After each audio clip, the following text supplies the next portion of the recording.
une semaine d'actualité sociopolitique qui se décrypte sur ESAE TV. Chers amis internautes, bonjour, bon réveil, bienvenue sur Info Hebdo de ce samedi. Cette semaine, dans l'actualité, on note des commentaires du procès à la Cour de répression des infractions économiques et du terrorisme CRIET, le procès qui est lié à l'arrestation illégale de Steve Amoussou. On en parle ce samedi avec Georges Anagonou, qui est socio-anthropologue analyste politique. Il sera face à Arimi Choubadé, journaliste, chroniqueur politique.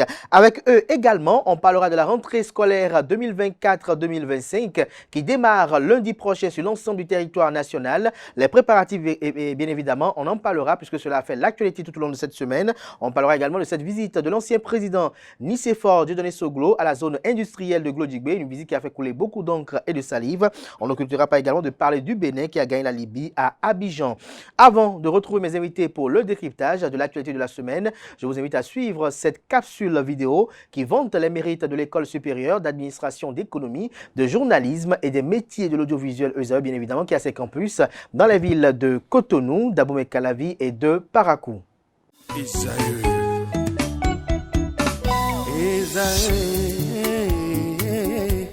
Vous recherchez une école de référence pour une double formation universitaire et professionnelle de qualité? Voici l'opportunité à ne pas rater. L'École supérieure d'administration, d'économie, de journalisme et des métiers de l'audiovisuel ESAE vous offre des programmes d'enseignement en licence et en master orientés vers l'emploi qui font d'elle une référence à travers les filières de l'administration générale et territoriale, l'administration du travail et de la sécurité sociale, droit, diplomatie et relations internationales, administration hospitalière, universitaire et intendance, journalisme et métiers de l'audiovisuel et toutes les filières des sciences de gestion. Une seule adresse, www.esae.bj. Rendez-vous dès maintenant sur nos campus ESAE Bedjromende au numéro 90 93 65 21 ou au numéro 98 98 14 00. Parakou sur le numéro 52 46 12 12. Abomey-Calavi au numéro 52 88 44 44. Akpaka au numéro 52 88 33 33. ESAE, l'excellence a un nom.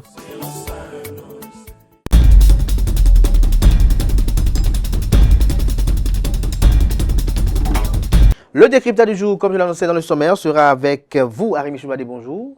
Oui, bonjour Kader. Merci d'être à nos côtés ce samedi. Bonjour à vous, Georges Anagonou. Bonjour Kader, bonjour aux internautes de ESAE TV. Merci également d'être des nôtres ce jour pour commenter l'actualité politique de la semaine. On s'intéresse dans un premier temps à ce procès qui a eu lieu à la Cour de répression des infractions économiques et du terrorisme CRIET. Un procès lié à l'arrestation illégale de Steve Amoussou. Cela s'est déroulé la semaine dernière.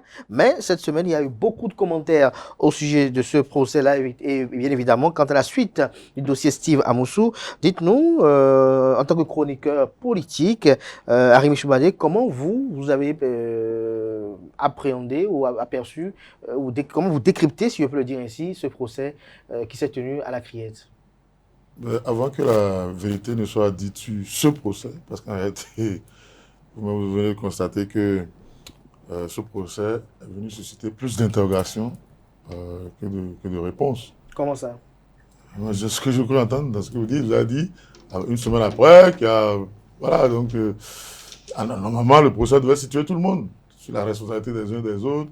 Si on rentre dans les détails, vous allez constater que, bon, enfin, vous allez même commencer par parler d'arrestation illégale.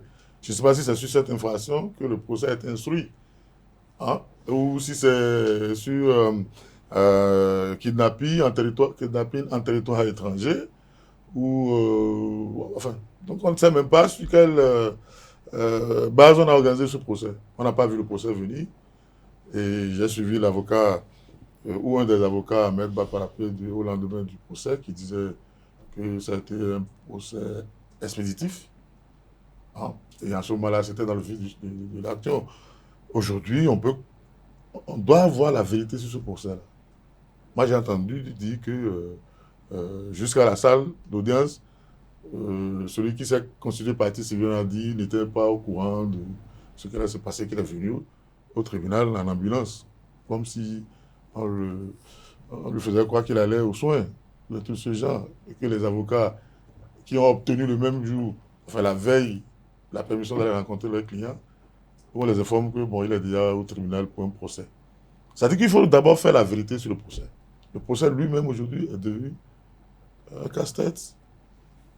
Plutôt que enfin, si on doit traiter la justice, la loi dit que la justice doit être rendue contradictoirement et publiquement.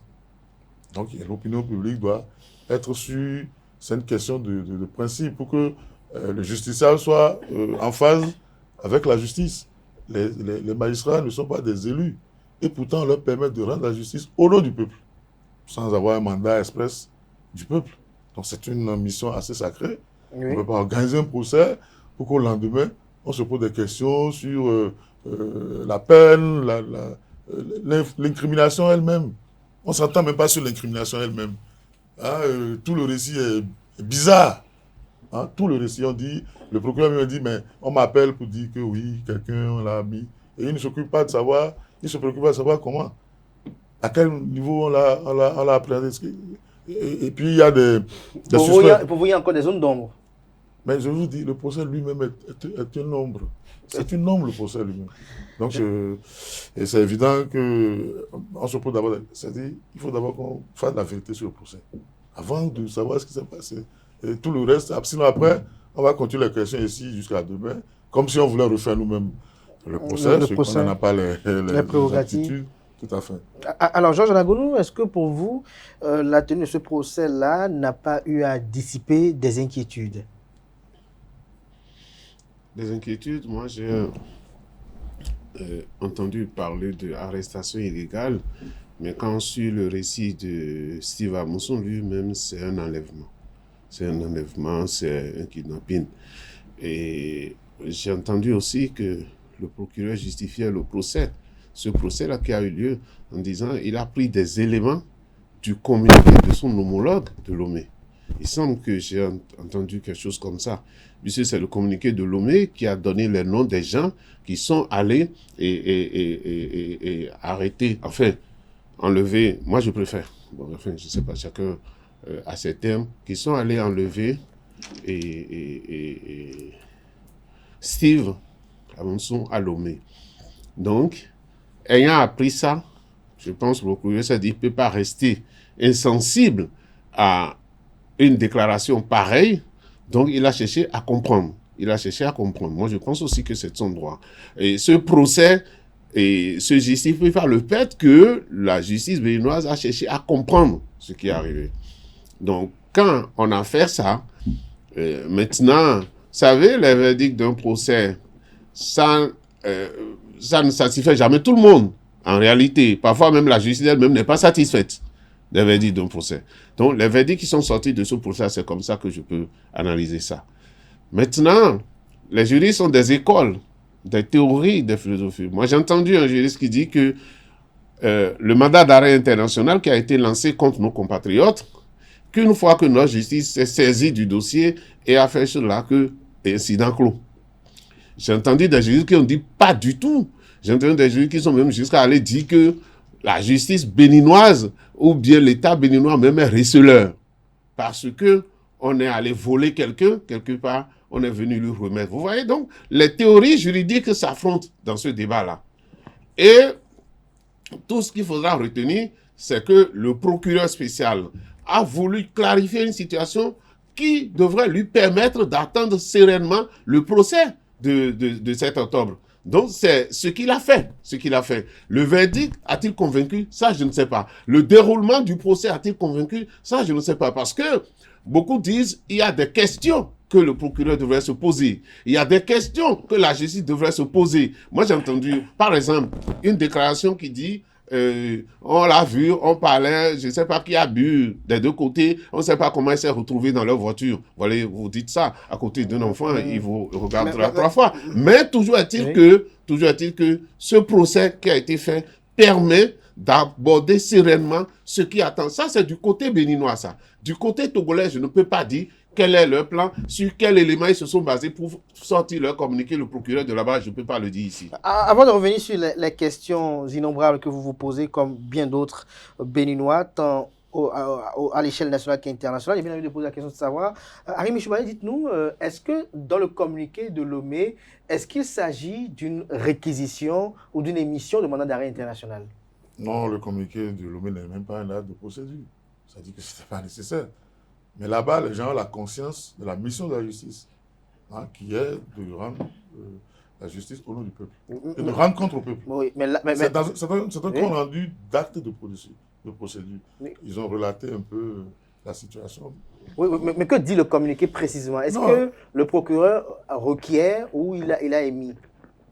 Non, c'est pas le procureur n'est pas. Il faut un juge d'instruction. Justement. Donc ils ont besoin d'informations, ils ont besoin de. Mais est-ce que le juge d'instruction, lui, il a Non, émis il demande au juge d'instruction d'émettre?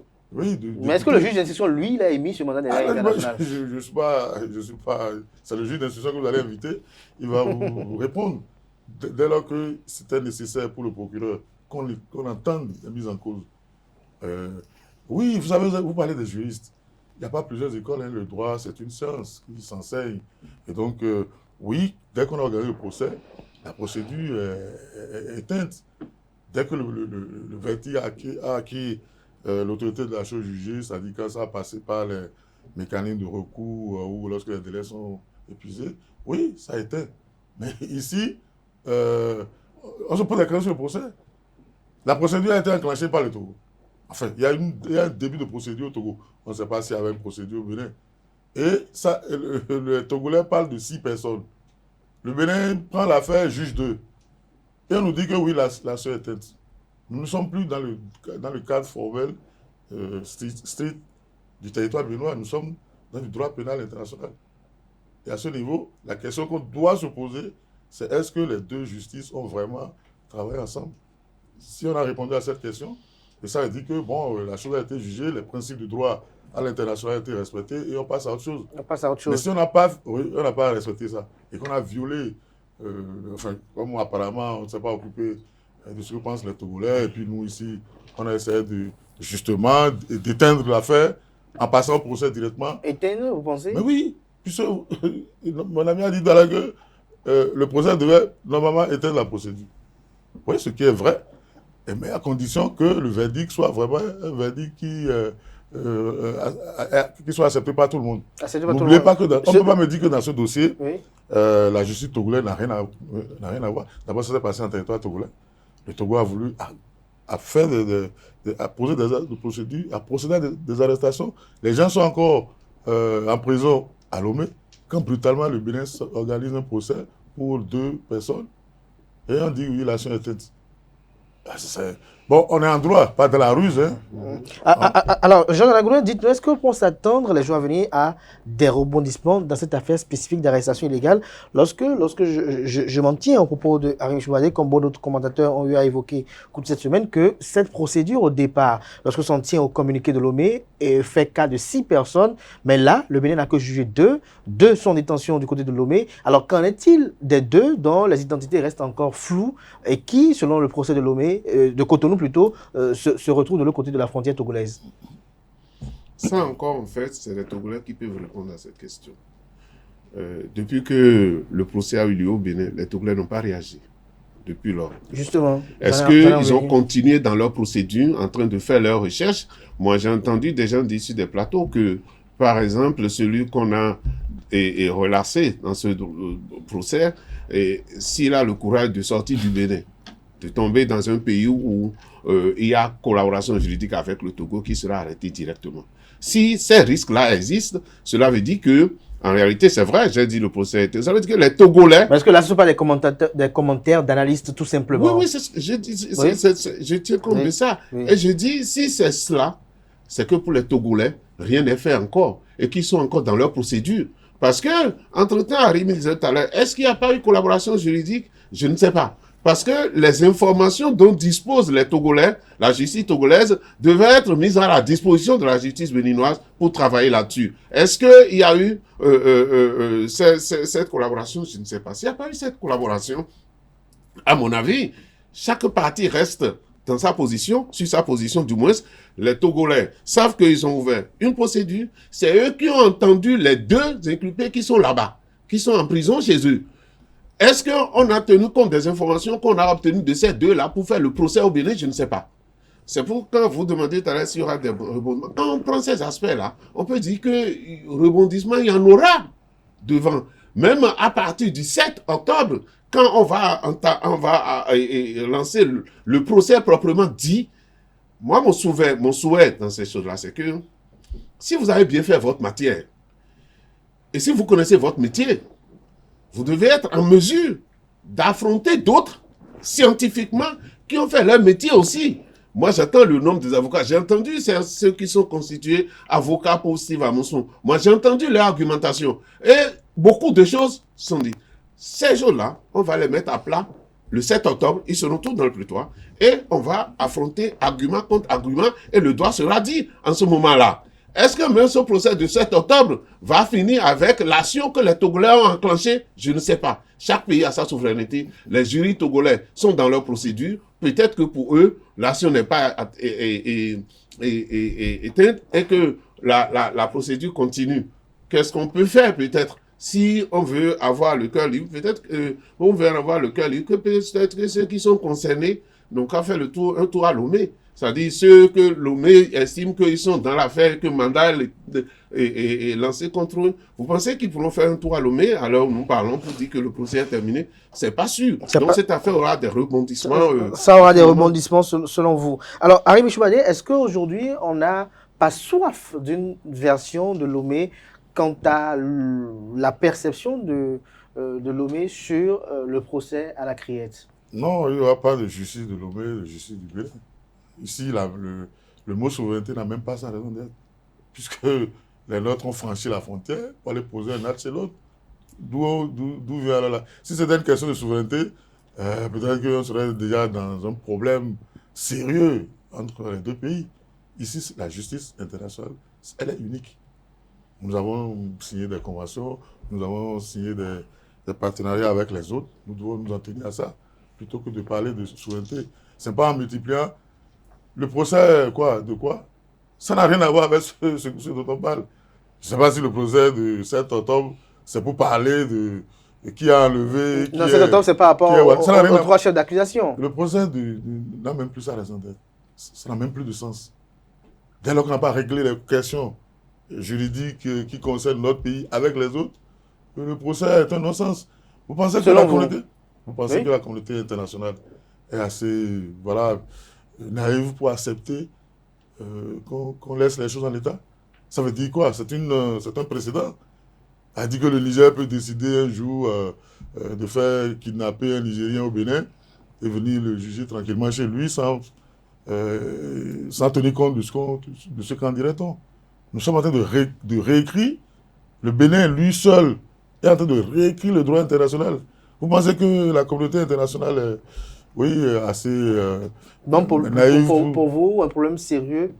Non, le problème qui a posé n'a rien à voir avec Steve Amoussou ou ses activités à l'interne. J'ai toujours dit, nous pouvons ruser avec Ricky Amadougou, nous pouvons ruser avec Joël Aïvo, mais dans le cas précis, dès lors que nous avons franchi la frontière, nous ne pouvons plus parler de souveraineté. Merci à vous, Arimi Choubadé. Pour conclure avec ce sujet, Georges Anagounou, dites-nous, donc il n'y a pas d'amalgame. Ce procès à la Criette pour arrestation illégale est différent de ce à quoi on s'attend le 7 octobre. Oui, en réalité, si il y a 3 chefs d'accusation pour le 7. C'était la même chose, on pouvait attendre le 7 octobre pour ouvrir le débat sur la globalité du dossier. Et là, ce que vous allez attendre, est-ce que vous pensez que les avocats, il faut voir, est-ce que les avocats de Steve Amoussou vont se contenter de ce procès-là et ne pas aborder le dossier dans sa globalité? C'est pourquoi je vous ai dit, j'ai entendu un avocat béninois, mais sans barreau de Paris, j'ai suivi son argumentaire sur la situation et je pense que pour ceux-là, il ne serait pas question le 7 octobre d'oublier l'affaire dans sa globalité et de dire qu'une partie est déjà jugée ici et qu'on n'en parlerait plus. On risque de ne pas comprendre le dossier dans sa globalité. Une question taraude les esprits quand même. Pourquoi au niveau de la Cour de répression des infractions économiques et du terrorisme crié, lorsqu'on s'en tient quand même aux déclarations rapportées ça et là lors du procès là, pourquoi la Criette s'est empressée de livrer ou de lister, si on peut le dire ainsi, les chefs d'accusation de Steve Amoussou avant d'organiser le procès pour arrestation illégale? Non. Quand Steve Amoussou est arrivé... Pourquoi la pédagogie n'a pas suivi pour que le procès d'arrestation illégale soit effectué d'abord avant que les chefs d'accusation ne soient listés? Lorsque Steve Amoussou a été présenté, le procureur a juste énuméré ce que le Bénin lui reproche. Enfin, c'est parce qu'il y a eu des plaintes qui ont été portées contre lui, sinon ce qu'on lui reproche. D'accord? Il ne s'est pas intéressé à comment il en est arrivé là, à mon avis. D'accord? Et le communiqué togolais vient lui donner et les arguments comme quoi il y a eu arrestation illégale avant que le prévenu ne lui parvienne. Mais la justice, quand même, doit s'interroger des procédés à travers lesquels il a été interpellé. Oui, c'est pourquoi ils ont parlé d'arrestation illégale. Oui, c'est pourquoi la justice mais pourquoi attendre d'abord la réaction de Lomé avant de... Parce que ceux qui lui ont amené et le prévenu Steve Moussou ne lui ont pas dit comment, je suppose. C'est une supposition, vous faites là. Oui, je suppose qu'il ne s'est pas à cette étape-là intéressé à comment on l'a amené. Ce qui à quoi il s'est intéressé, c'est Steve Moussou devant lui. Et aujourd'hui aussi, on peut se permettre, parce qu'il y a brouille un peu partout, parce que ceux qui ont pensé qu'ils sont en train de défendre Steve Moussou ont parlé tout dessus de Steve Moussou, alias Frère Onvi. Et donc, après, même son avocat en a parlé pour dire, il a rencontré Steve Moussou, dit Frère Onvi. Après, on a dit, ce n'est pas lui. Donc, vous voyez, dans ce procès, il y aura tellement, je ne sais pas si un jour, on pourra faire un procès général qui permettra de comprendre le fond de ce dossier-là. Moi, je ne suis pas juriste, je suis qu'un observateur et donc je parle en tant qu'observateur. On espère aussi que la justice béninoise sorte et fasse un communiqué officiel sur cette affaire. Non, le procureur, lui, s'est pas contenté. Le procureur, lui, il a pensé qu'il faut aller directement. Ah non. Il rend la justice au nom du peuple béninois. C'est très important. Il ne s'est pas arrêté de rendre la justice. Il continue de rendre la justice. En tant que justiciable, nous avons des relations avec ceux qui rendent la justice. Absolument. Ils rendent la justice en notre nom, sans que nous votons même pour eux. Mais c'est la loi qui l'a dit ainsi. Ouais, donc ils ont le droit de nous éclairer sur ce qui se passe, ce qu'ils font. Et c'est ce que le paquet de Lomé, conscient de sa responsabilité face à l'opinion, a sorti un communiqué. Mais ici, on s'en fout. C'est comme si c'est comme si la justice appartient. Est-ce que le communiqué est plus important que la déclaration du procureur? Je vous dis qu'on rend la décision, Oui. On rend la décision de justice publiquement et contradictoirement au nom du peuple.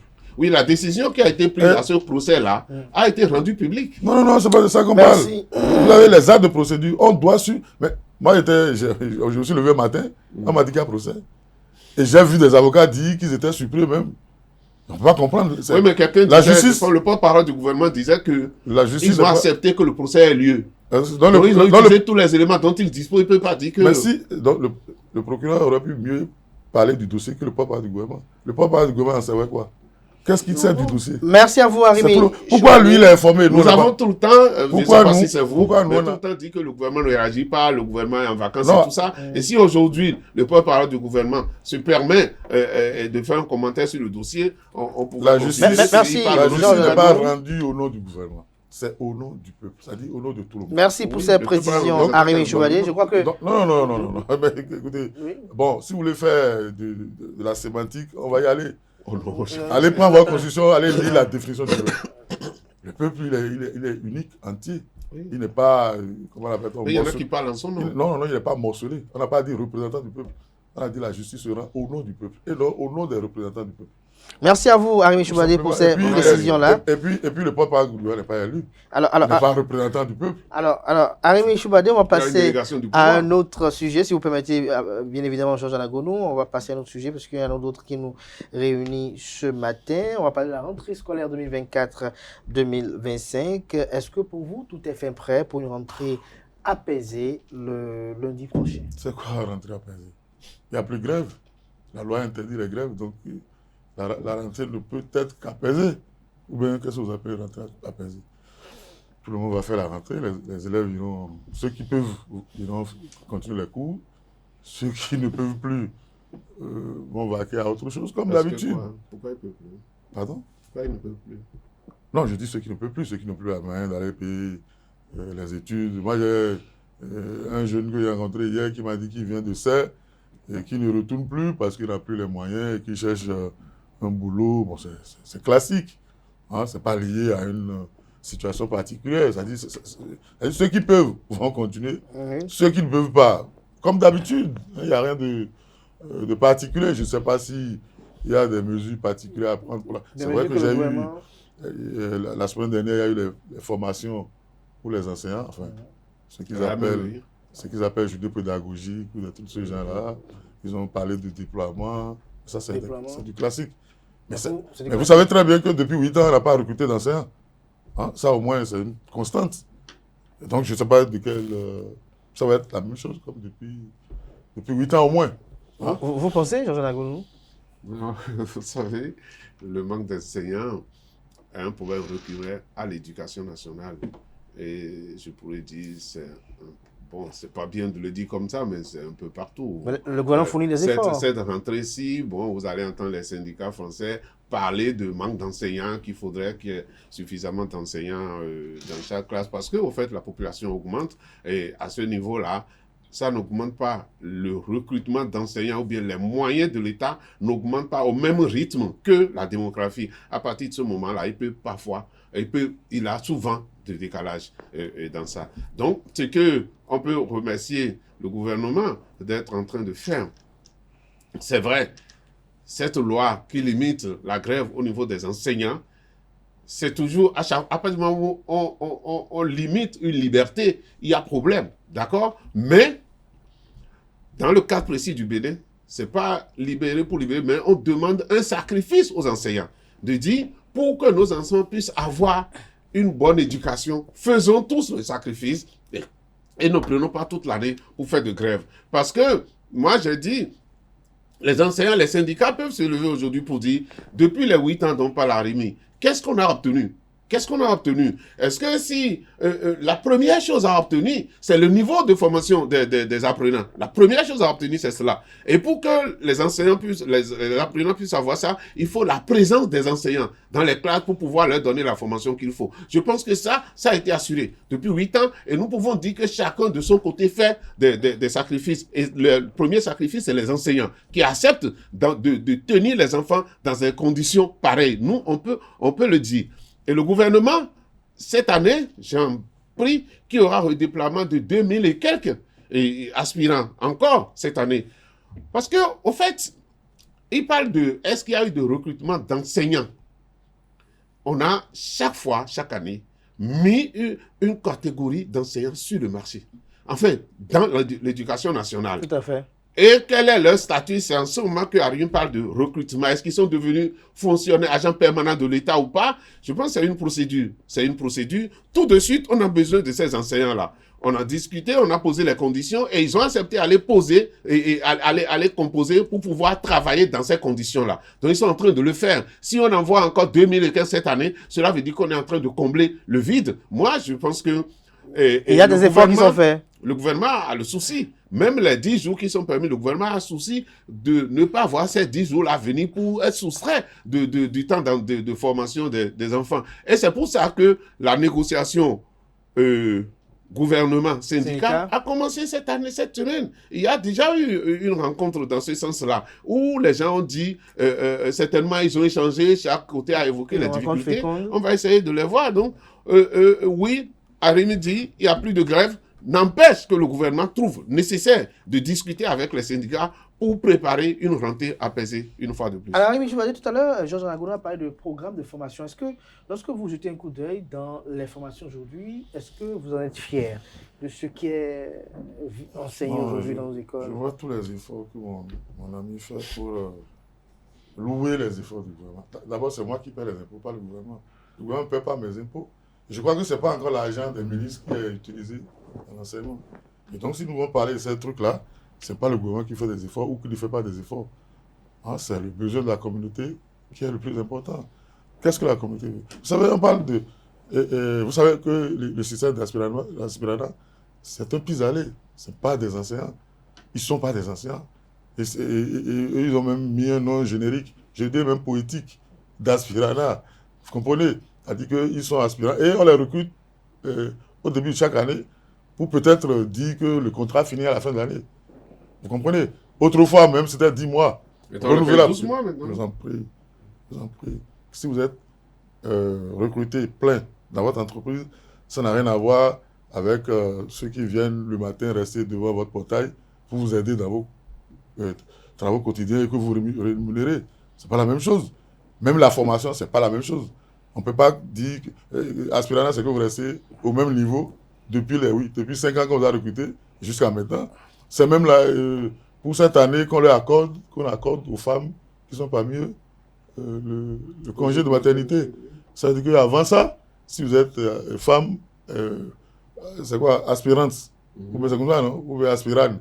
Vous restez là, si vous tombez enceinte, vous venez au cours jusqu'au jour où vous allez accoucher. Si vous n'avez même pas, vous n'avez pas pris vos responsabilités, vous allez accoucher en salle. C'est ce que cela veut dire, c'est un droit élémentaire quand même, pour des enseignants. Et c'est ça, quelle qualité vous voulez avoir ça? Quelle formation vous voulez donner dans ces conditions pour avoir quelques résultats? Et donc c'est une question. Mais par contre, vous prenez les députés. Sur le salaire des députés depuis, je ne sais pas, quelques années, on lui donne 1 500 000. Rien que pour... C'est un forfait, hein, il peut faire ce qu'il a aussi. Mais dans le libéré, c'est pour qu'il recrute un cabinet privé pour l'assister. Mais il n'a pas une obligation par rapport à ça. C'est sur son salaire qu'on met ça. 1 500 000. Qu'on sorte les chiffres de ce qu'on paie aux aspirants. Vous voyez? Donc c'est une question de priorité. Le gouvernement a décidé. Vous avez vu comment on appelle le trafic d'essence par ailleurs. Vous voyez la ferraille qu'on a installée dans Cotonou. C'est 800 000 unités. On a prévu d'acheter 10 000. On en a acheté, je crois, 5 000. 2 000 ont été déployés. On ne sait pas ce que c'est. Peut-être... ça ne va pas être occupé quand même. Si vous voulez, on sort d'ici à combien? 100 mètres d'ici. Il y en a quelques-uns, oui. On y a voir dans la zone, vous allez voir. Il y en a quelques-uns dans les avions. Oui, sur les 2000, on peut pas d'ici à 100 qui sont fonctionnels. Et ce n'est même pas régulier. Et vous savez quoi? Il y a même certains qui ont obtenu qu'on dépose des compteurs électriques pour éviter d'utiliser le groupe électronique. Il y a des ménages qui ont demandé des compteurs dans ce coton-là depuis, je ne sais pas quand, ils n'ont pas obtenu. Et c'est sur la ferraille qu'on n'utilise même pas que les gens ont permis d'installer comment on appelle, des compteurs électriques. Merci. Et donc, c'est une question de priorité. Et si on a décidé que investir dans le pailleur, c'est plus important que satisfaire les députés, c'est plus important que l'enseignement. Mais n'oubliez pas que ce dont on parle sont nos enfants. Et ça dit que les Béninois ne sont pas capables de payer, comment appelle-t-on, ce que devrait coûter l'éducation de leurs enfants. Merci à vous, Rémi Choubalé. Alors, pour conclure avec ce sujet-là, Georges Gonou, l'école s'éveille dans 48 heures approximativement, si on peut le dire. C'est lundi prochain. Ça a commencé, hein? Oui, c'est tout commencé ailleurs. Donc, vivement que ça commence effectivement dans 2 jours, que nos enfants retournent à l'école. Vous savez, et moi, je pense que les aspirants ne seront pas de même avis que Arimi pour dire que leurs conditions de recrutement, leurs conditions d'acceptation dans le corps font qu'ils ne donnent pas le meilleur de pour que les enfants. On parle d'être humain, ce n'est pas des poulets, comme vous dites, Arimi, qui rendent la vie chère. Non, je vous en prie, vous n'avez pas parlé d'être humain comme vous le parlez avec des inventures. J'ai dit on les a recrutés. Allez les écouter au lieu de dire que c'est Arimi qui m'a en leur nom. Je peux parler. C'est plus simple. C'est-à-dire que moi, je crois en eux que le patriotisme faisant, ils donnent le meilleur d'eux-mêmes pour une bonne formation des enfants. C'est ça que je voudrais dire. Et c'est ça le sacrifice à tous les niveaux. J'ai aimé quand Arimi a commencé à parler de priorité. Justement, ceux qui déterminent la priorité dans notre pays, ce sont les gouvernants. Donc, cela veut dire que nos impôts dont vous parlez, on les met là, mais c'est à eux de s'asseoir pour déterminer les priorités. Et ce qu'on fait dans chaque pays, je pense que le gouvernement devrait s'atteler à ça. Dire chaque année quel est l'investissement qui sera fait dans l'éducation. Quelle est là? Qu'est-ce que ça fait? Combien de millions, combien de milliards ça fait? Ça aussi, ça aide. Ça permettra de savoir là où le gouvernement met le curseur en matière de priorité pour les dépenses nationales. Et je pense que si vous allez chercher aujourd'hui, l'éducation est le premier pôle des dépenses de l'État. Moi, je ne veux pas tomber dans... On parle de l'éducation, je n'ai pas envie de parler de carburant. Ça ne m'intéresse pas. Parce que c'est de l'éducation. Peut-être dans le carburant, je n'ai pas de compétences, je ne pourrais pas dire grand-chose. Exactement, mais je pense qu'au niveau de l'éducation, tout le monde fait des efforts aujourd'hui. Ces enseignants qui sont... Vous savez, moi, il veut me distraire. Moi, j'ai fait ce métier-là une fois, une année, mais comme ce n'est pas ma vocation, c'était quand nous finissions l'université en 96-97, et on nous envoyait, je pense qu'on nous a appelé pré-inséré, mais je ne sais plus, et il fallait aller, et ça, c'est pas ce gouvernement, c'est pas le gouvernement de la rupture, et il fallait aller se présenter à la poste à la fin du mois pour émarger, pour prendre 40 000 francs. C'est ce qu'on nous payait en ce moment-là. Je pense qu'aujourd'hui, la situation a évolué et le gouvernement n'est plus à ce niveau-là. Alors, je la tout à l'heure, si je reste avec Arim Choubadé qui dit sécurité routière, la sécurité routière quand même a pris des dispositions pour une rentrée sans anicroche. Ouais, d'abord, ce que nous avons fait pendant les vacances, nous avons... Les enfants traversent la route. Oui, je viens. Les enfants étaient en vacances et on a même amené ce système-là pour dire derrière un ballon, c'est qu'il y a un enfant qui est en train de courir pour venir chercher. Et donc, nous avons sensibilisé les conducteurs là-dessus et nous avons appelé ça campagne vacances sans accident, vacances scolaires universitaires sans accident. Mais là, la rentrée a commencé. Nous avons encore lancé de la campagne pour la rentrée, toujours envers les conducteurs, pour leur dire faites attention à nos enfants qui vont traverser la voie pour aller à l'école, puisque c'est notre avenir, et voir aussi au niveau des écoles comment on va faire pour trouver les facilitateurs, c'est-à-dire ceux-là qui restent au bord de la voie, devant les écoles, et qui aident les enfants à traverser. Ça, nous l'avons répété. Chaque mairie doit s'en occuper, comme ça se fait ailleurs. Et ça ne prend pas encore, mais ça devrait prendre, parce que ça permet de protéger les enfants comme cela se doit. Donc, au niveau de sa nation de sécurité routière, nous suivons les respecter. En tant que conducteur, on n'est pas encore venu me sensibiliser. Donc, tu n'écoutes pas la radio, parce que je ne vais pas venir chez toi à la maison pour venir se sensibiliser. C'est pas possible. Ah, donc c'est une histoire de radio. Mais attends, nous pensons pas les médias, c'est ce que je ne fais pas. En matière de sécurité routière, le premier moyen d'attendre les usagers, c'est la communication, c'est pas voix des organes de presse. C'est là le premier moyen. C'est la communication, c'est pas autre chose. Maintenant, nous faisons la critique. Je viens. Nous faisons, si tu étais par exemple sur le parc de Natokpa, le conducteur que tu es ne va pas sur les parcs. Moi, quand je veux trouver beaucoup de chauffeurs, beaucoup de conducteurs. Je me rendrai à Natokpa. Rassurez-vous. Voilà, quand on va lancer ça, je me rendrai à Natokpa. Arimi, les syndicats, les regroupements. Peut-être que je vais vous rencontrer sur le ça me ferait plaisir de toute façon. Il y a eu des moments où j'étais reçu au CNSA. Quand je vais faire mon expérience, je reviendrai ici et puis on va en discuter. Ok.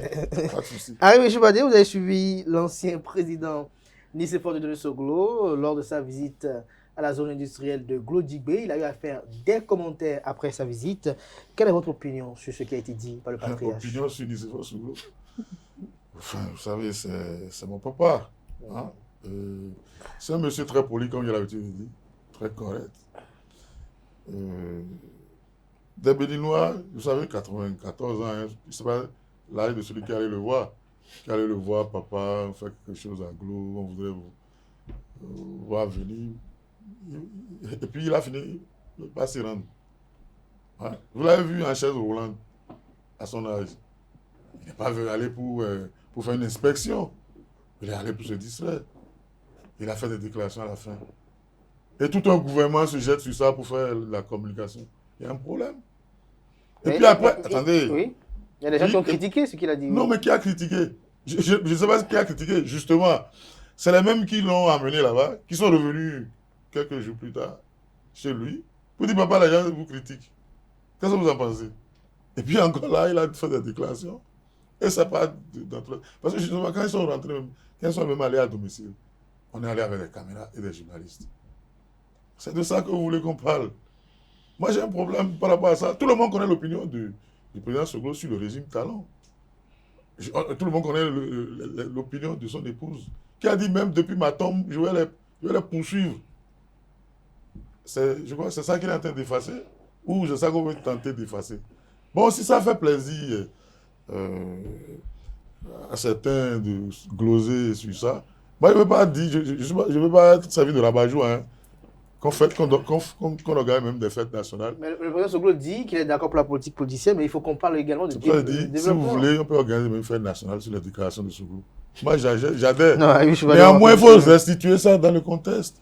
Justement, je vous dis, si vous voulez, d'abord, c'est un monsieur qui n'est pas rancunier.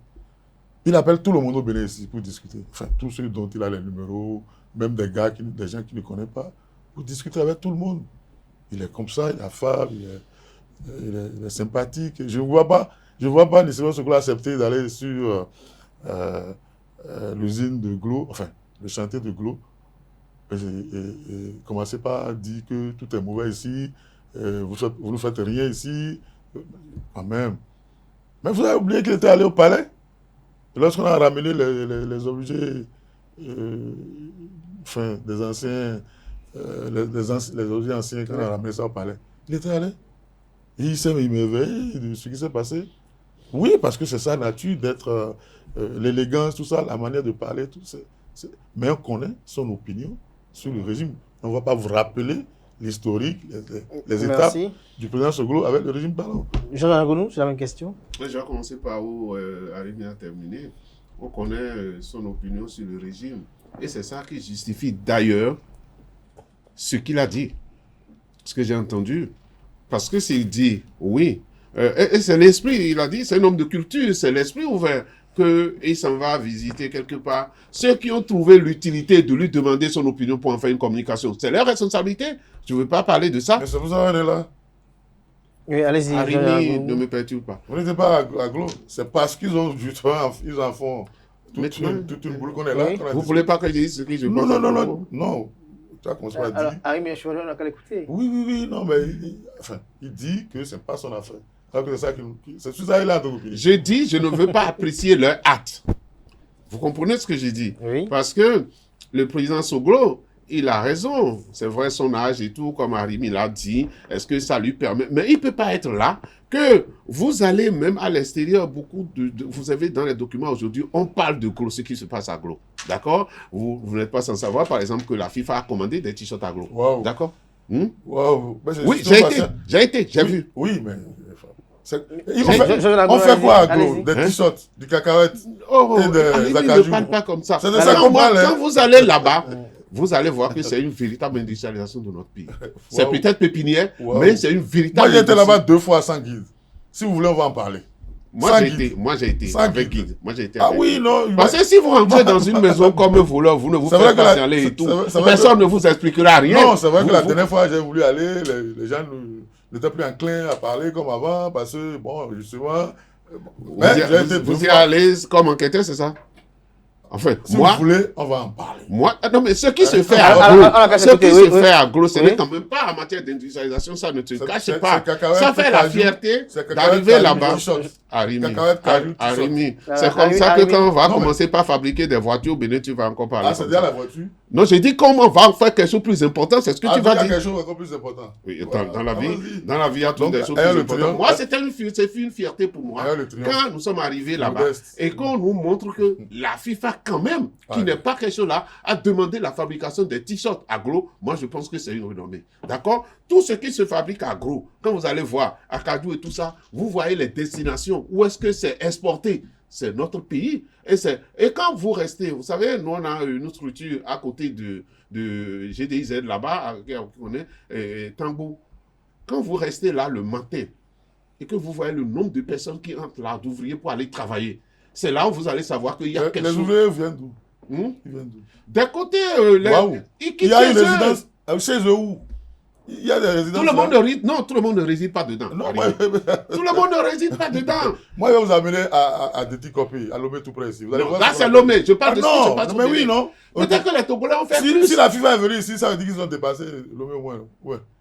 Ce que je veux te dire. Ce que les autres font chez eux. Arimi ne veut pas me laisser parler. Il a des problèmes avec ça. Je voudrais dire que la visite du président Soglo, c'est tout à fait normal parce qu'on fait des choses à notre temps. Et c'est ce qu'il a dit pour dire. Il a parlé en fond. Vous comprenez ce que je veux dire? Donc ça doit faire la fierté de chacun d'entre nous parce que ce qui est sûr, hier ça n'existait pas. D'accord? Aujourd'hui c'est fait. Nous allons chercher à en faire plus. C'est tout à fait normal.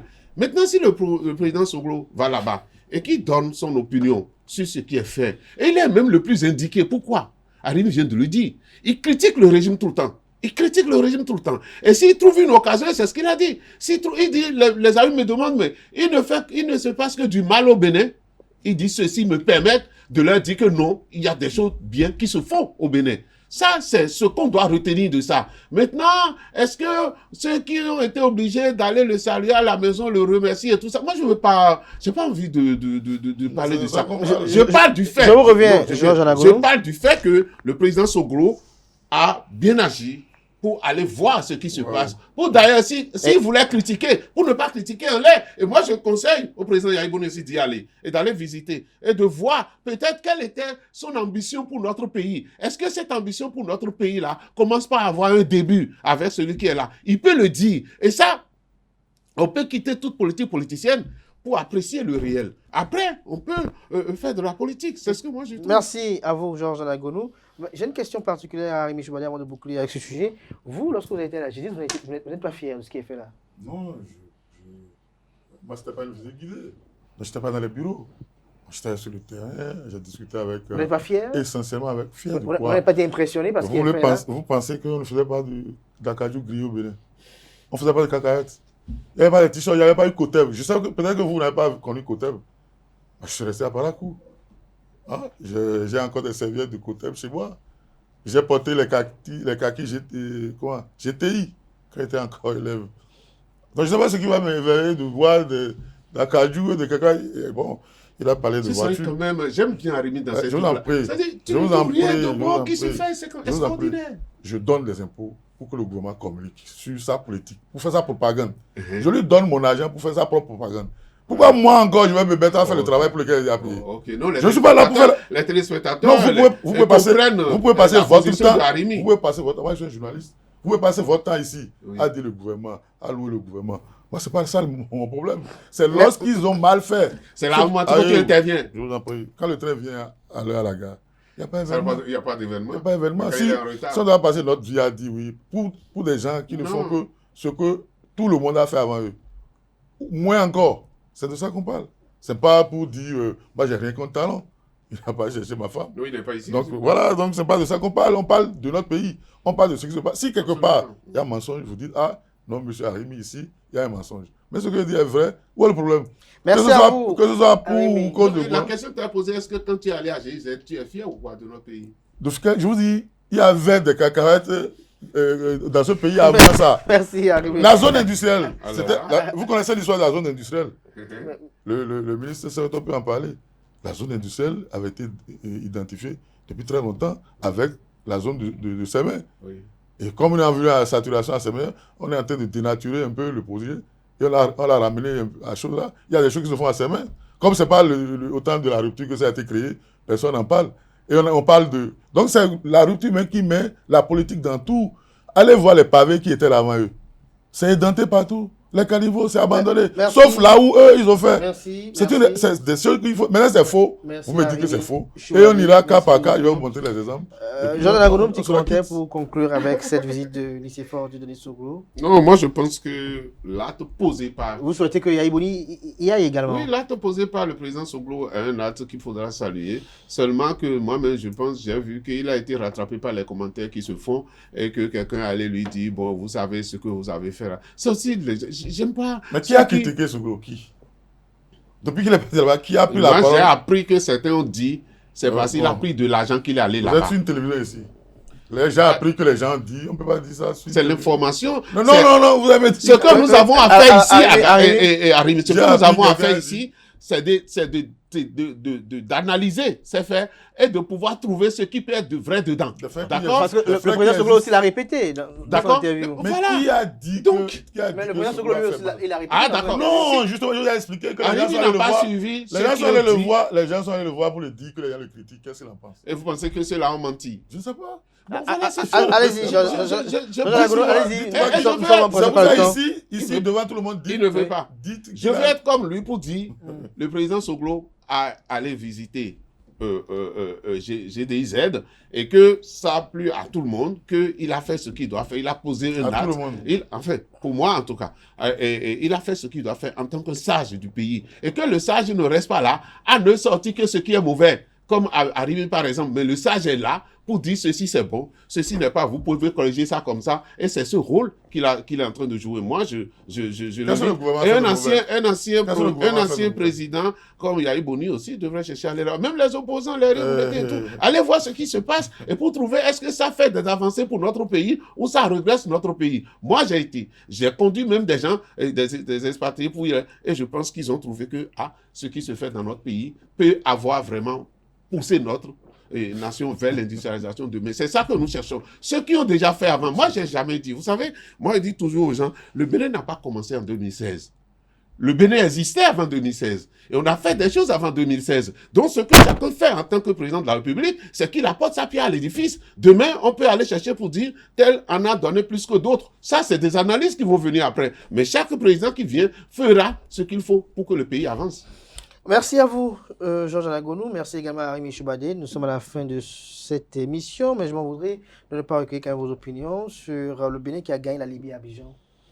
Oui, il faut dire bravo aux enfants et dire aux Béninois qu'il faut garder le triomphe modeste. Il ne faut pas faire comme mon ami pour dire oui. Non, le Bénin a gagné la Libye.